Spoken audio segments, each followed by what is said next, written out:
morning. If you got your Bibles this morning, Mark chapter 12 is where we're going to start. You want to be turning over there to Mark chapter 12. I will tell you that the sermon that we're talking about today, the idea that we're going to talk about and discuss this morning is one that I don't really like to talk about because it's comfortable sometimes, and it gets us on edge a little bit. And so in 5 years, October 1st, we began our 6th year at Main Street, and this is the first time that I've preached a sermon like this. It's about money, and it's about what we do with our money. And sometimes we think, well, that's my money, I'm going to do what I want with it, and I'm going to treat it how I want to treat it, and I'm going to do with it whatever in the world my heart desires. What we might not know is that Jesus said more about money than he said basically about anything else. And out of about 36 of his parables that he tells in his public ministry, 16 of them deal with money, finances, or possessions. In the Gospels, the Matthew, Mark, Luke, and John books, the Gospels, there are somewhere around 230 to 240 verses that deal with money or possessions. In the Bible, there are 500 verses that talk about prayer, 500 verses that talk about faith, and over 2,000 verses that talk about finances or possessions. And so we're going to talk about money a little bit this morning. It's going to be uncomfortable sometimes, but we're going to get uncomfortable together. And as we do that, we're in good company because this is what Jesus talked about. It's what God talked about. And this is where we really see what our heart is like. It's where when we talk about our bank account, talk about our checkbook, talk about our finances, we find out what we really care about in life. And so hopefully this morning, first time in 5 years, we'll do some soul searching and figure out what's really important to me. And how do I really devote my life to God? And am I really all of God and none of myself? Or do we have that song backwards that we just sang a few minutes ago? So Mark chapter 12, I want to take you one day into the temple treasury. And in Mark chapter 12, verses 41 to 44, we find Jesus positioned there in the temple treasury. He's with his people, his followers, disciples, and they are having some discussions, and people are coming in, and the Bible has told us that a lot of the people there are dropping off huge sums of money. And this is what it's going to look like. If you see in the bottom of this screen here, there are some trumpet-shaped receptacles, and they're made out of some kind of metal. And around the temple treasury, there would have been 13 of these things. And so people, they didn't have paper dollars like you've got and like I've got, and they're not writing checks like you and I write. They've got coins that are their money. And so if you've ever thrown a coin into something that's metal, you know it makes a pretty loud clang when it goes in. And so here are these guys who are coming in. The rich folks are dropping off their metal coins into these 13 trumpet-shaped receptacles, and it's making a huge, loud racket. And if you've read the Gospels and you know how Jesus talks about the scribes and the Pharisees and the chief priests, you know they probably liked that, right? That's music to their ears for people to be around the temple treasury and hearing all of this loud noise when they drop all their money in, and it sounds great. And it's so loud that probably people are thinking, that guy is so righteous. He just dropped in, had to be 10, 12 coins that he just dropped in there. That guy's got some righteousness in his life. Or they hear this other guy over here, he's dropped 20 coins in, and that guy, he must be really rich and really righteous. God really is favoring him, okay? That's what goes on at the temple treasury. But there's this one day where that's not happening. Now, there are a lot of people who are coming to these 13 receptacles around the temple treasury, and they are dropping in all kinds of money. And it sounds so loud, and they got so much action going on there. But there's this one lady who shows up. And I don't know her name, and you don't know her name, but she's famous. There's this one lady who comes up, and she doesn't have what they've got. She's not dropping off the 20s and the 50s and the 100s in these 13 trumpet-shaped receptacles. She doesn't have that kind of money. She has spent her money on other things, how to live. She's spent it on her bills. She's spent it on food. She's got nothing really left. But she comes to the temple, and she's going to give her offering to God. And all she's got, the Bible tells us, are a couple of coins that you put them together, and they make about a penny. And so Jesus is propped up somewhere, And he's watching what's happening here, and he sees all these rich people coming in, and they're giving of their money, they're giving of their riches. And there's this one lady who shows up, and she gives everything that she's got, her entire livelihood, Jesus says. She's given all of that into this temple treasury. Now, here are a couple of things that we probably want to notice. We started out in verse 41. But if you back up to about verse 39, you're going to read about the same rich people who are dumping in their 20s and 50s and 100s into these receptacles, and it's clanging noise, and it's loud, and everybody's thinking they're so righteous, they're so rich. But right before that, Jesus tells us that these are the ones who are devouring widows' houses. These are the ones who have kind of got it backwards. They are giving a lot of money, and everybody knows they're giving a lot of money away, but their lives do not at all reflect what God wants them to be. And so they're taking advantage of people. They are mistreating people. They are totally against the orphans and the widows that God has always called us to protect and to care for and provide for. They're destroying their lives, but they're giving money to this temple. And there's this widow who comes in, that's how the Bible describes her. So she's one of these people who maybe has had her life destroyed by these rich folks, wealthy people. And she's one of these people who's maybe had her house devoured. And maybe that's why she's only got a couple of coins left that makes a penny. But Jesus looks at her, and he notices her, and he watches her. And the Bible word that is used there is to gaze intently at. And he's not just, kind of taking in what's going on and observing as a bystander. He's watching. He's intently gazing at what these people are doing. And nobody else that day notices this woman, but Jesus does. Nobody else could care any less about what she's done, about what she's given, because it's just a penny, and at the grand scheme, end of the day, what does that even matter? It's just a penny, right? But Jesus says, no. What she has done does matter. What she's given amounts to something. And it doesn't just amount to something. Jesus is by the end of this story, he's going to tell us that what she's given amounts to more than all of the clanging and all of the coins hitting the metal. It amounts to more than anybody else has given, because she gave all that she had.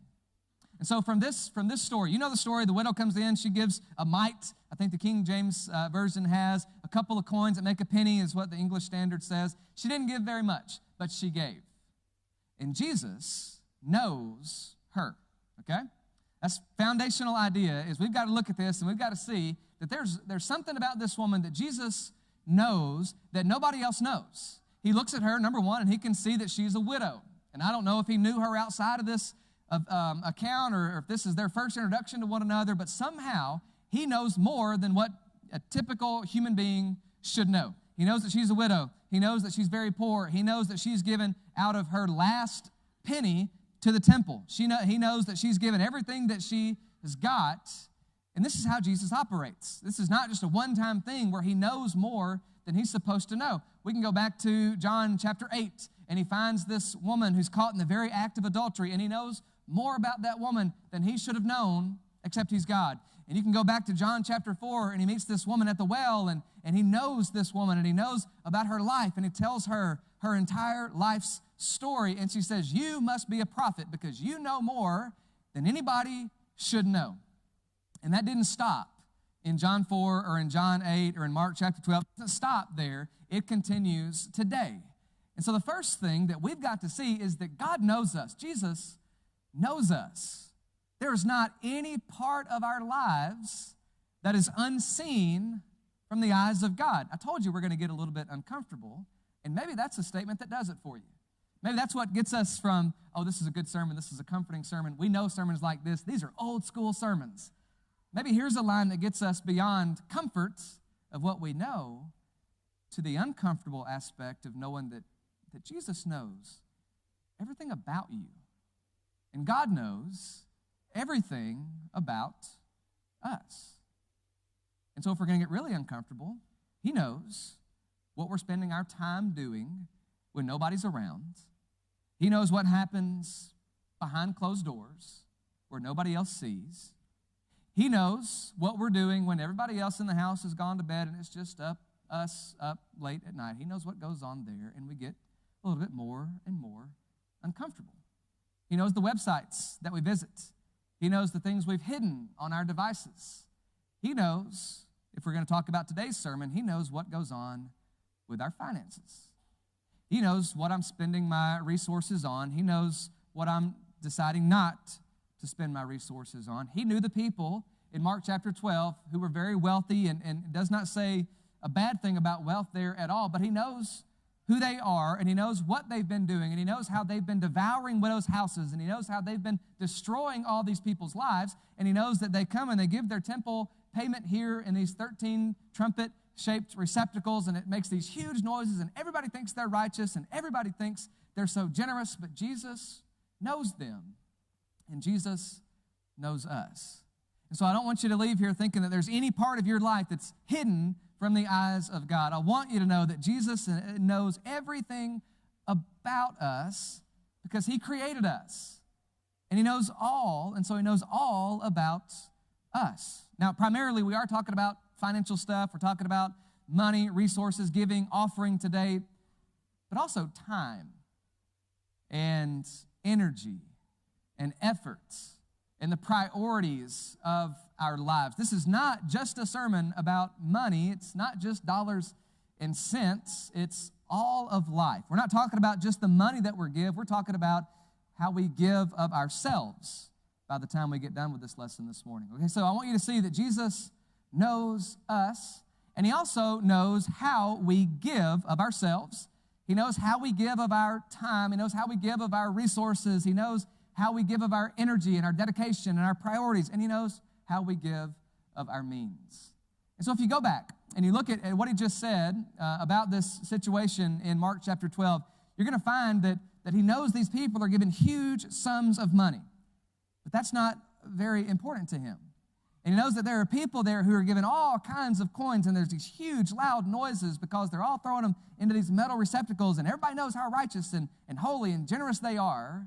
But Jesus knows, really, that they are giving out of their abundance. And he sees this woman that nobody notices, and she gives a penny, and she gives everything that she's got, and Jesus knows that, and he commends her for what she's done and not the others.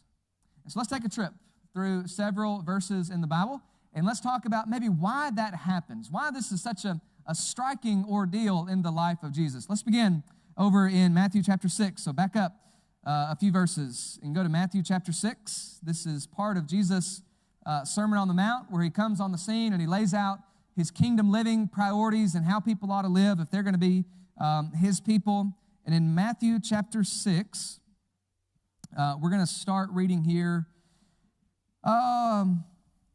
Let's go to verse 21. Matthew chapter 6. Verse 19. Let's begin there.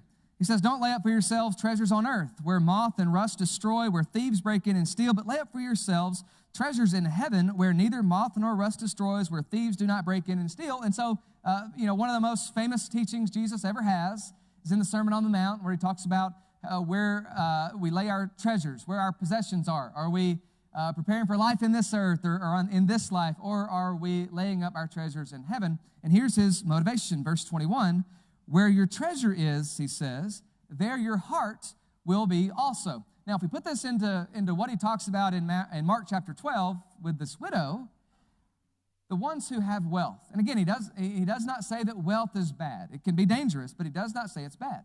He says the ones who have wealth are coming in, and out of their abundance, they're throwing in all kinds of coins, and it's loud, and it sounds great to the ones who are counting the money, but Jesus knows them.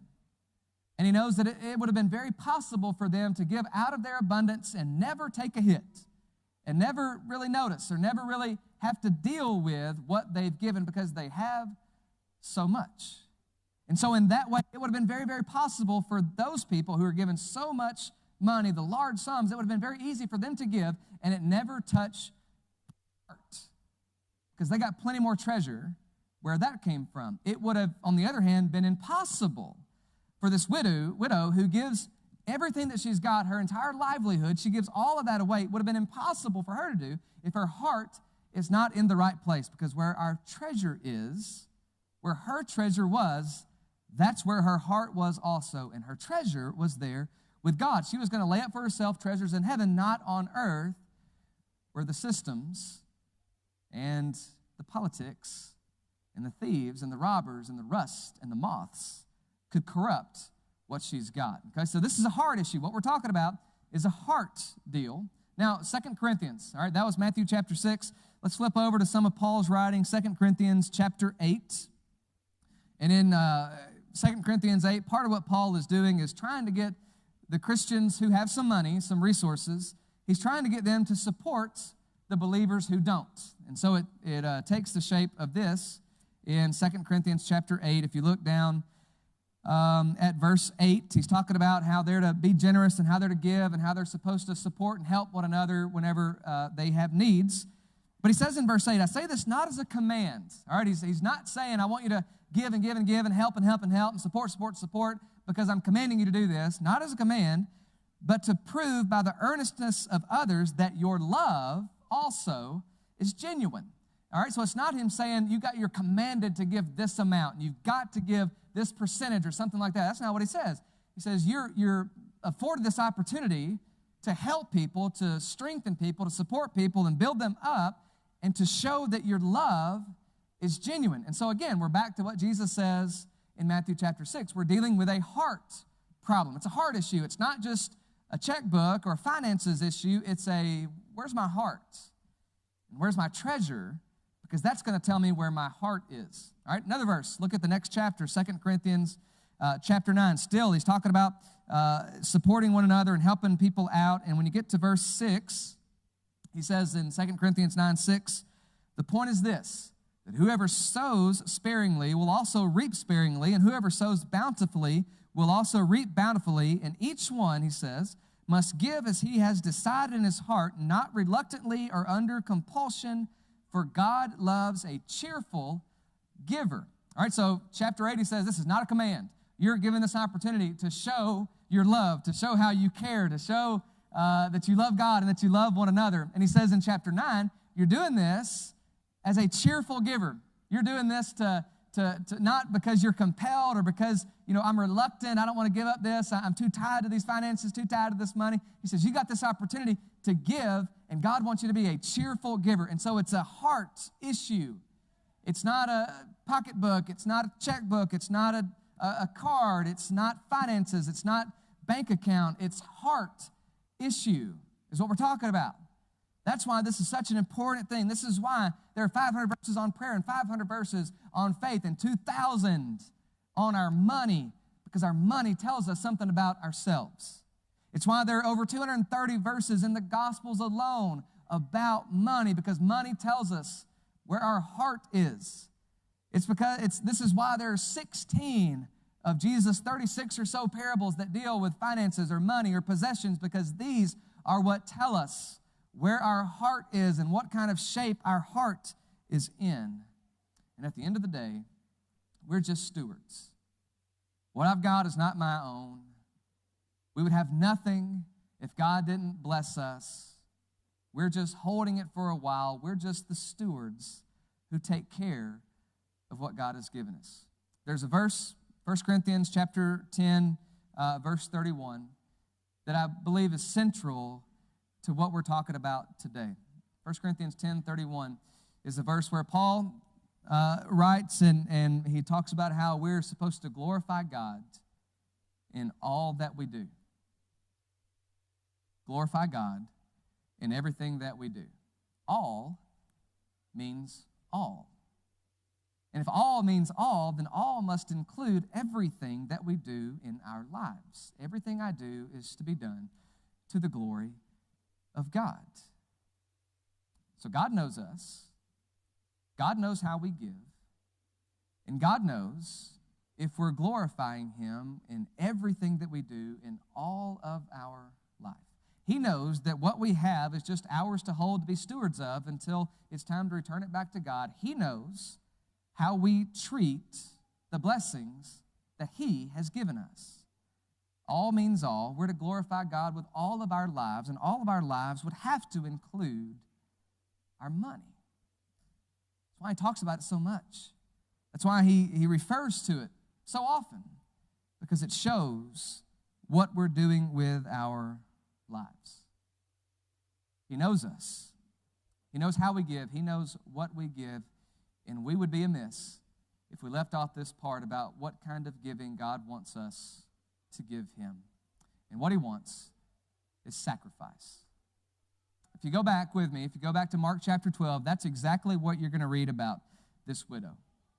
Nobody would say, if I'm sitting there and I'm propped up where Jesus is and I'm looking at these receptacles and I'm trying to figure out who's given the most that day, I would probably say, well, the one who gave the most is the one who made the most noise with their coins, because they dropped in 50 of those coins, and that was a lot of money, and I heard the receptacles, I heard the clanging of metal, and I know how much they really gave. That gave a lot.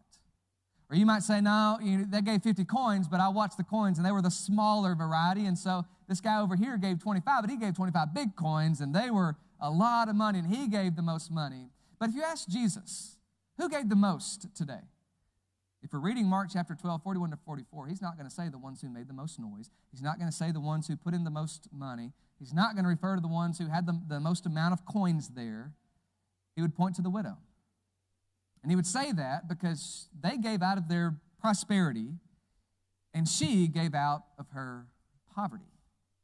And what Jesus would explain to us later would be that this idea that God is not concerned so much with the portion that I give as he's concerned with the proportion that I give. In other words, he's not so much concerned with the amount, because every one of us in this room has been blessed in different ways. Every one of us in this room has been blessed materially in different ways, on different levels. Some in this room have been very, very blessed by God with material things. Some of us in this room have been blessed by God, very, very blessed by God when it deals with wealth. There's not anything bad with that. That's a blessing of God. Throughout Scripture, blessing of God to be used to the glory of God. Some of us in this room have not been blessed as well financially. Some of us in this room have not been blessed as well materially, but it's not the portion that matters to God so much as it is the proportion that we give. And the same is true with our time, the same is true with our talents, the same is true with our resources, the same is true with our energy, the same is true with our priorities. It's not how much that we give, it's how much of what we've got are we giving. He wants the sacrifice. I want to call your attention. We're kind of running out of time here, but if you will, turn back in the Old Testament to book of 2 Samuel, and there's a story of David here, 2 Samuel 24, verses 24 and 25. David came to a point in his life when he needed to make some kind of offering to God, needed to make a burnt offering to God, which is where you take an animal and you make the entire sacrifice and nothing is left. It's all consumed up as an offering to God. And David had come to a point in his life where that's what he needed to do. There's this man around where he was and heard about David and knows that David needs to make this sacrifice. And he offers to David a place to build an altar. And he says, David, I'm paraphrasing, he says, I want to give you this. King of Israel, military man, mighty, man after God's own heart, needs to make a sacrifice to God. And this man does what any of us would probably do. I've got this, and it's going to benefit my king. It's going to benefit this great leader of God's people. I want you to have it. You can have it. Don't pay me a dime. Don't pay me anything, not even a penny. But David says this verse. He says, no, you're not going to give me that. I'm going to pay you for what this altar is going to be built on, because I will not offer to my God something that has cost me nothing. Here's David, a man who by every standard of the day would have been incredibly wealthy. David, a man by every standard of that day, was trying to serve God. And I know he messed up, and there were roadblocks, and there were some hiccups along the way, but David is a man who turned back and confessed to God and always wanted to be right with God and have this relationship with God, a man after God's own heart. And here's David needing to make a sacrifice to be right with God and needs a place to build his altar on which to burn this sacrifice. And this guy wants to give him this place to build this altar. And David says, no, because I know how important these are to God. I know how important this is to God, and I will not offer God something that has cost me nothing. Now put that back into what we started out reading in Mark chapter 12. The wealthy, chief priests and scribes and the Pharisees, and the ones who had been blessed by God with incredible material wealth. They're coming in, they're throwing their coins in, but really, is it costing them anything? That's the question. And then there's this widow who has nothing left. And she gives her entire life, that's the word, she gives her entire livelihood to God here. Gives her entire savings. She's got nothing left. In fact, if you compare some other verses in the Gospels, if she wanted to go buy a sparrow for supper, just a small little bird, after what she gives to the temple, she would have nothing left to buy supper. And she's given to God, and it's cost her something. She's given to God, and she feels it in her life. She's given to God, and it's impacted then what she can do with her life. And so here's an old school sermon for you. Jesus knows us. And that means Jesus knows everything about us. And it means that Jesus knows how we give of ourselves, and he knows how we give of our resources. And he wants sacrificial giving. He wants giving like David has given him, this idea that I will not offer something to God that doesn't cost me anything. He wants us to make sacrifices in our lives, and that's difficult, and it gets uncomfortable when we talk about this. But I guess we're left with this question of how do we get there? How do we get to where David was? How do we get to where this widow woman was in Mark chapter 12? How do we get to this idea that, yes, I want to serve God, and I want to love other people, and I want to help people, and I want to show my love in how I give of my means, but I want to learn how to get to where this woman was and where David was, where I can give with sacrifice. If you flip back to 2 Corinthians chapter 8, you're going to read about Paul having the same discussion with these Corinthians. And instead of us taking the time to turn there, I want to tell you what he said. He says, these are people who saw a need and they met that need, and they gave not out of their abundance and out of their prosperity. Here are people, he says, they gave out of their poverty because they first gave themselves. And there's the key. Paul says they could do this not out of their prosperity. They could give till it hurts. They could give as David gave. They could give as this widow gave out of their poverty because they first decided they were going to give themselves to God. Remember how it's a heart issue? Remember how it's not I take my checkbook out and I write a check and I put it in the plate. It's not just a checkbook issue. It's not I pulled the cash out and I put the cash in the plate when it came by this morning. It's not just a cash issue. It's not just you need help, so I'm going to help you out because I feel like I'd be a bad person if I didn't do that. It's not just a bad person issue. It's a heart issue because that's where our treasure is. It's out of the heart that all of these things flow. It's out of the heart that we decide what we're going to do. It's out of the heart that we decide what kind of person we are going to be. And it's out of the heart that we decide we're going to give ourselves to God so that we can give in a sacrificial way, whether it's time or talents or money. But how do we get there to where we've given ourselves? I believe the only way we can do that is to look at the one who gave himself for us. Jesus was the richest person to ever live, but he came to live in poverty. Jesus had more power than anybody who has ever had power on this planet, but he came in weakness. Jesus was the perfect person who ever lived on this planet, and he gave his perfect life for us. He gave of himself for you and for me. And he goes to the cross, he's lifted up on the cross, and he draws people like us to him there by the gift of his love, by the gift of his sacrifice, by the shedding of his blood, by the giving of his body for us. And so to be like this widow, and to be like David, and to be like those Corinthians who gave out of their poverty because they'd first given themselves, take a good, hard look at Jesus. The one who knows us, the one who knows how we give, the one who wants us to give with sacrifice. And look at the sacrifice that he's made for us. How he went to the cross, how he gave his life, and how today you and I can have life because he lost his.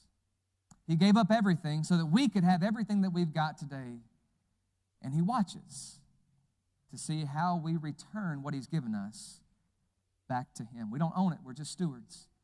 And he watches us to see how we give back what he's given so freely to us. And I really don't know this morning if that thought makes you uncomfortable or if you're good. I'm not looking into your checkbook. Nobody is. We're not looking over a shoulder. That's between you and God. But here's the message from God. And it's this one.